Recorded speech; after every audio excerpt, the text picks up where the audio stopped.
The last and most peculiar visitor. After listening for so long, you seem to have much to say. Yeah, since you can read their mind, surely you can read mine as well. Of course. On you, I see a fear of the future, a frustration with the present, a doubt of me, and a burning desire. You are anxious to find your treasure lost on another shore. This is why you want to win my favor. Who is most likely to know its whereabouts? So I may tell you all there is to the underworld. You are most persistent, but not pure. Not pure enough to know everything, at least.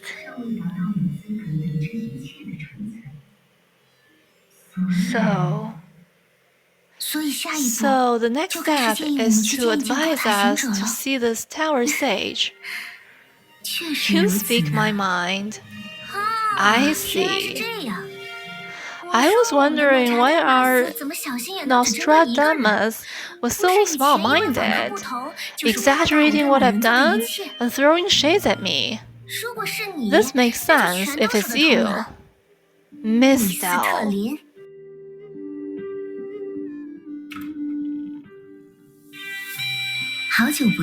It's been a while, so Miss Kira has gotten better with words. I guess that's worth celebrating. The same goes for you, Miss Dahl. It's only been half a year, but your ability to annoy people has improved by leaps and bounds. Miss Dahl, you aren't the real hermit, are you? Oh, her. She'll wake up in a minute, don't worry. As for all of you, if you really wish to know more about the underworld, it'll be easier for you to meet the sage yourselves. So you disguise as a hermit just to give us the suggestion. It'd be best if you trust me and go there on your own. Ultimately, I just want you to cosplay. This is a cosplay? But you are almost completely right. She was right because she understands us. That's why she didn't mention Vita at all. But she probably doesn't know me either. Anyone with the right skills could guess the personality and experiences of someone they just met. I simply made use of what you said at the beginning and gave you a vague description that could fit anyone. Everyone has a bit of diligence in them. In the real world, the ever-popular astrology and tarot reading also use such simple diction to create an air of mystery, but people who regard those words as truth and even their future are numerous.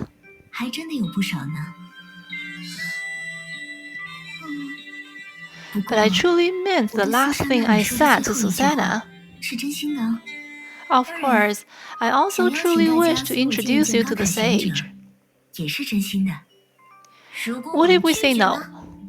Oh my, then I'll have to take more forceful measures. Where did these seeds of idea come from? Vita, please stay back. Leave this to us. All right.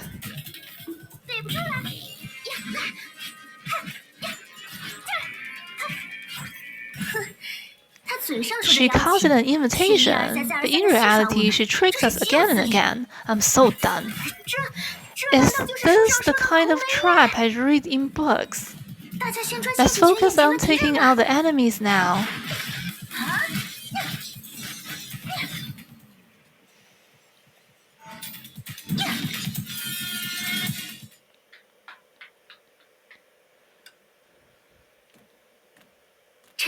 What an incredible battle! Save your arrogance. You, Prometheus, and that sage that refuses to show herself in the tower. What are you three up to?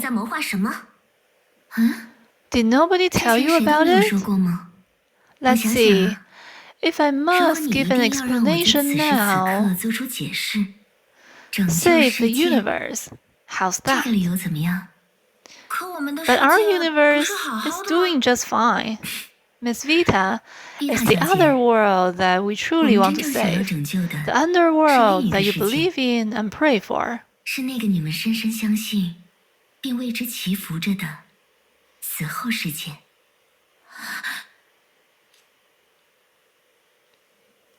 Just as I had cosplayed a hermit on whim, you can view Prometheus and the Sage as people cosplaying as someone else. And in my opinion, how can the sage, who is responsible and always thinking about how to save others, be your enemy?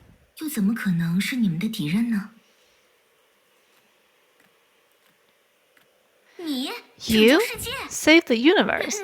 No matter what you're planning, even if you're being honest, at least nothing you've done so far is convincing.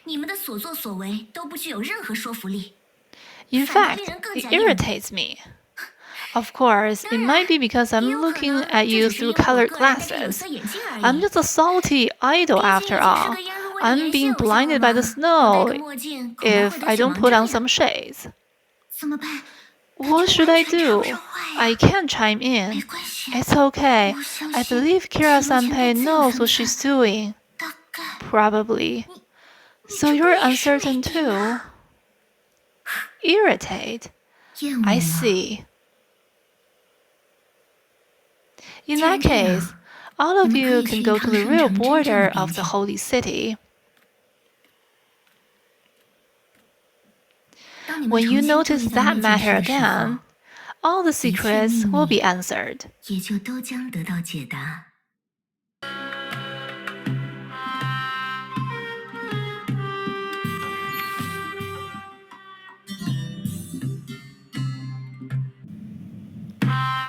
Despite proficient at playing a hermit, Mr. Shariak is no prophet in the true sense of the word.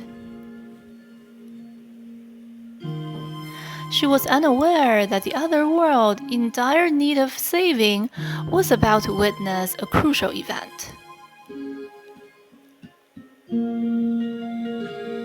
So, does Prof. Rock understand now? Yes, thanks to your expressive descriptions, I've gotten a grasp on the situation. In terms of results, what I experienced not long ago isn't different from yours.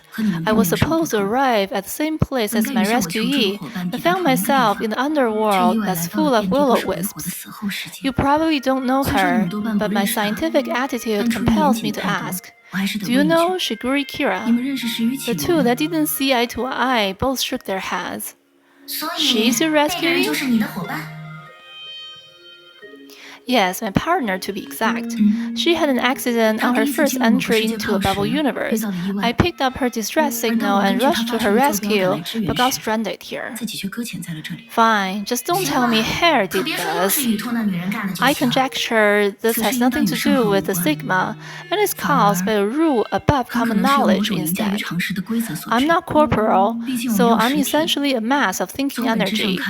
But that property allows me to attach to any matter easily and establish connection with humans, as long as the coordinates are specified. But this time, while I was traveling toward one matter as a mass of energy, I was captured by an unresolvable rule and forcefully thrown at another matter, which is this moon rock. Luckily, the rules grasped on me weakened after entering this world, and I was able to confirm Shigure Kira's approximate coordinates again. What surprised me is that we're almost at the same point in the Sea of Quanta, only in two bubble universes of entirely different natures. This is also the case with the two Silas, I assume. To be extreme, it could be the interference of some faction that led to the overlapping of the two bubble universes. Come to think of it, is that weird woman really capable of setting the rules of the world? If the prof's right, this is a suspicious point. Hair has been playing the same tricks on us since the rifts appeared in Nagazora for some reason, But to say she's strong enough to set the rules of a world is a stretch. But compared to a mystery, we should locate Sila first. Got any idea, Prof? Good, because I want to ask you for a favor. I want you to take this moon rock that I've possessed to the overlap between the two bubble universes. Maybe I can pass through it in some way and enter the bubble universe where Shigura Kira is and help you locate Sila. Sounds reasonable? Besides, you're trusted by Sila. We have the same goal, so you gotta help. But there's something I don't understand. Why is the rule that flings people around powerful outside the bubble universe? Is it because it feels people inside can't find the overlap in their lifetime? I don't know. What if the rule is the boundary of the bubble universe? In that case, the area beyond the boundary isn't covered by the rule. Like a moat won't drown the city it protects. That said, I don't think anyone in this world has found this hypothesized overlap, or at least they haven't realized. Yeah, it could either be an illusion that doesn't conform to knowledge, or a real image that's integrated into the underworld. As for which direction it is in from us, that's a problem we need to solve. East, west, south, north, down, middle, up. As if having noticed something, Herrscher of Sentience suddenly stopped mumbling and jerked her head up. She shot her gaze at the unsetting moon hanging in the dark night, which was silent, casting a soft glow.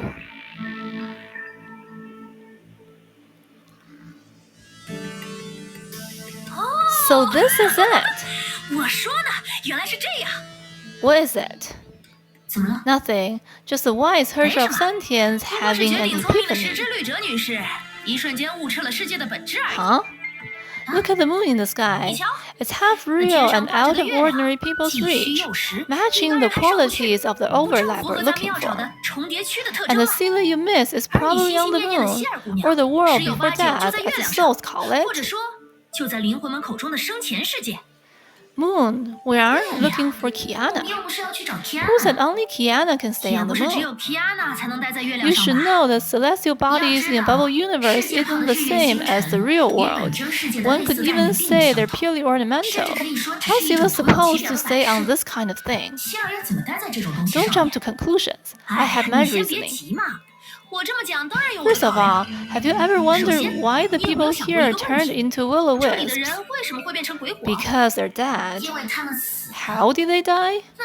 You're asking me when they can remember it themselves. Look at the moon. What is it like to you?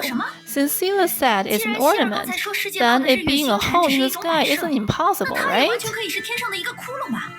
Think of it this way, the will-o-wisps are originally people living on the moon, but one day they stumbled off it and spatted into what they are today. As for us, we never fell from the sky and are visitors at best. As long as we bathe in enough moonlight, we can maintain our human form and move freely. Wait. Now she's mentioned it.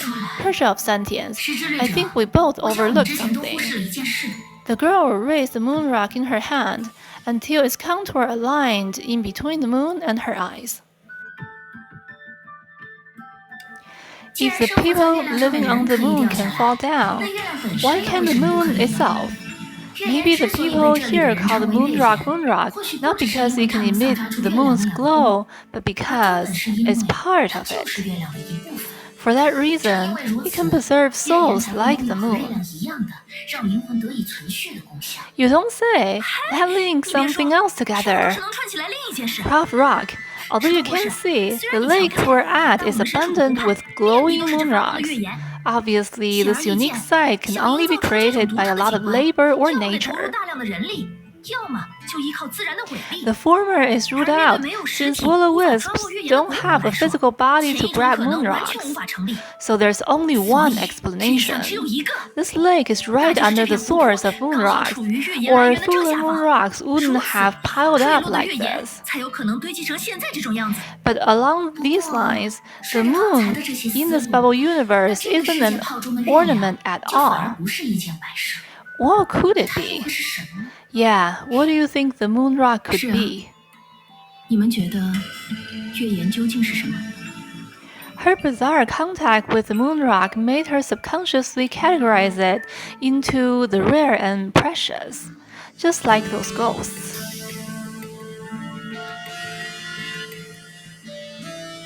That reminds me, we haven't given it much thought. Somehow, the ghost descriptions of their memories occurred to her. Crystal, taste of seawater? It can't be. Wait, Prof, don't say the answer yet. Out of the good habit of learning by doing, her of sentience decided to listen to an urge. She picked up an ordinary moon rock, played with it a little, and seconds later, crushed it with her fingers. I'm not even trying. It's way too brittle. What are you doing? Nothing, just studying it the scientific way. Then, to Sela's surprise, she dabbed her little finger into the powder left on her palm before licking it.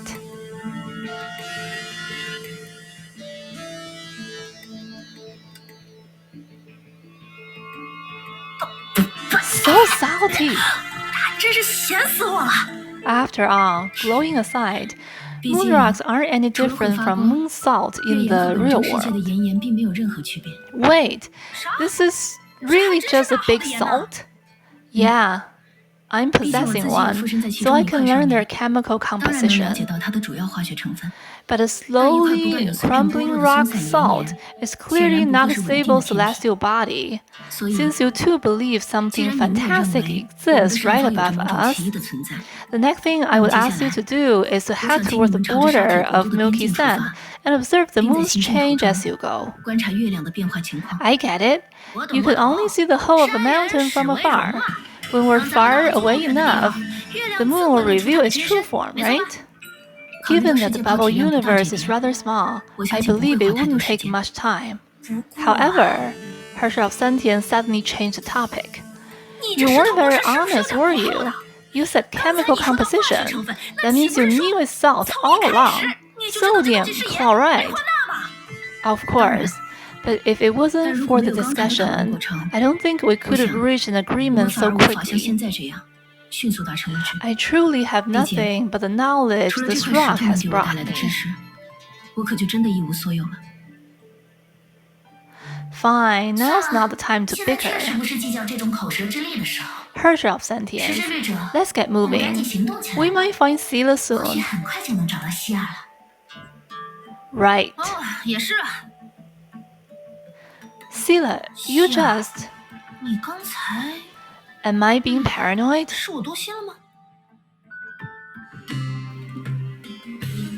Hey, why are you running so fast? Are you worried about Sela?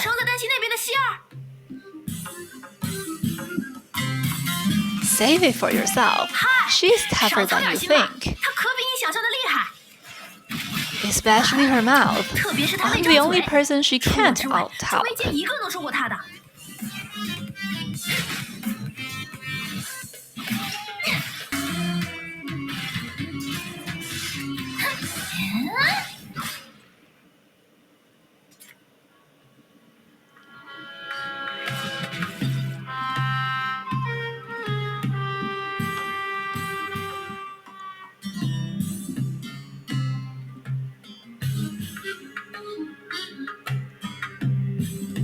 By the way, weren't you traveling in Shenzhen with Fuhua? Why are you the only one here? Where did that rumor stem from? I'm unbounded like the wind, not a 3-year-old. I go wherever I want and do whatever I want.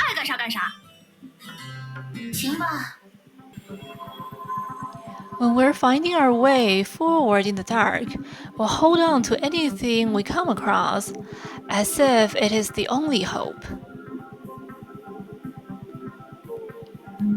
But once the light is restored and we let it go, we realize it was only a tiny part of the whole, and we are inseparable from the whole. The girls had yet to realize that going against the moon had put them in a dim land that could only be reached by sacrificing will-o-wisps.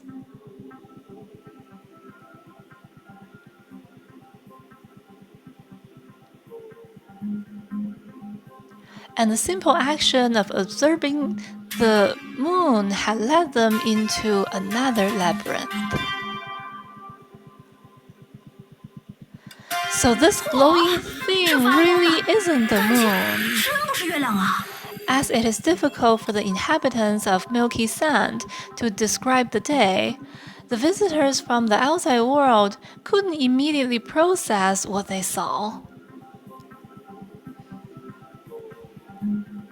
A pure white tower was hanging above the black sand, upside down, and the glowing moon was but a light adorning its tip.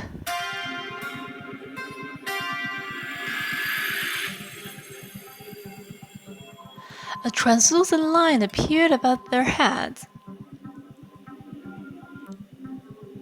It blurred the boundary between the heaven and the earth, falling and rising.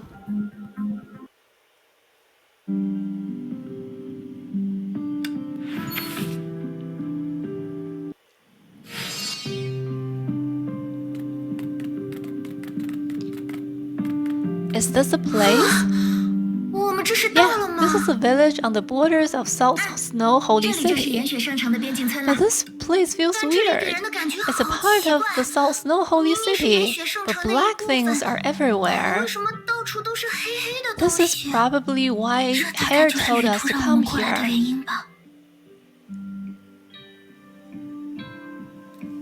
Susanna, don't these black flowers look familiar to you? They do. The same flowers were growing on the gate we couldn't open when we just arrived. Do we need to remove them with light salt? No need yet, because they'll keep growing. Look over there. Susanna looked at where Shiguri Kira was pointing and finally understood why she sounded so assertive. Above the border village floated a large amount of black matter that was as fine as a speck and light as a feather.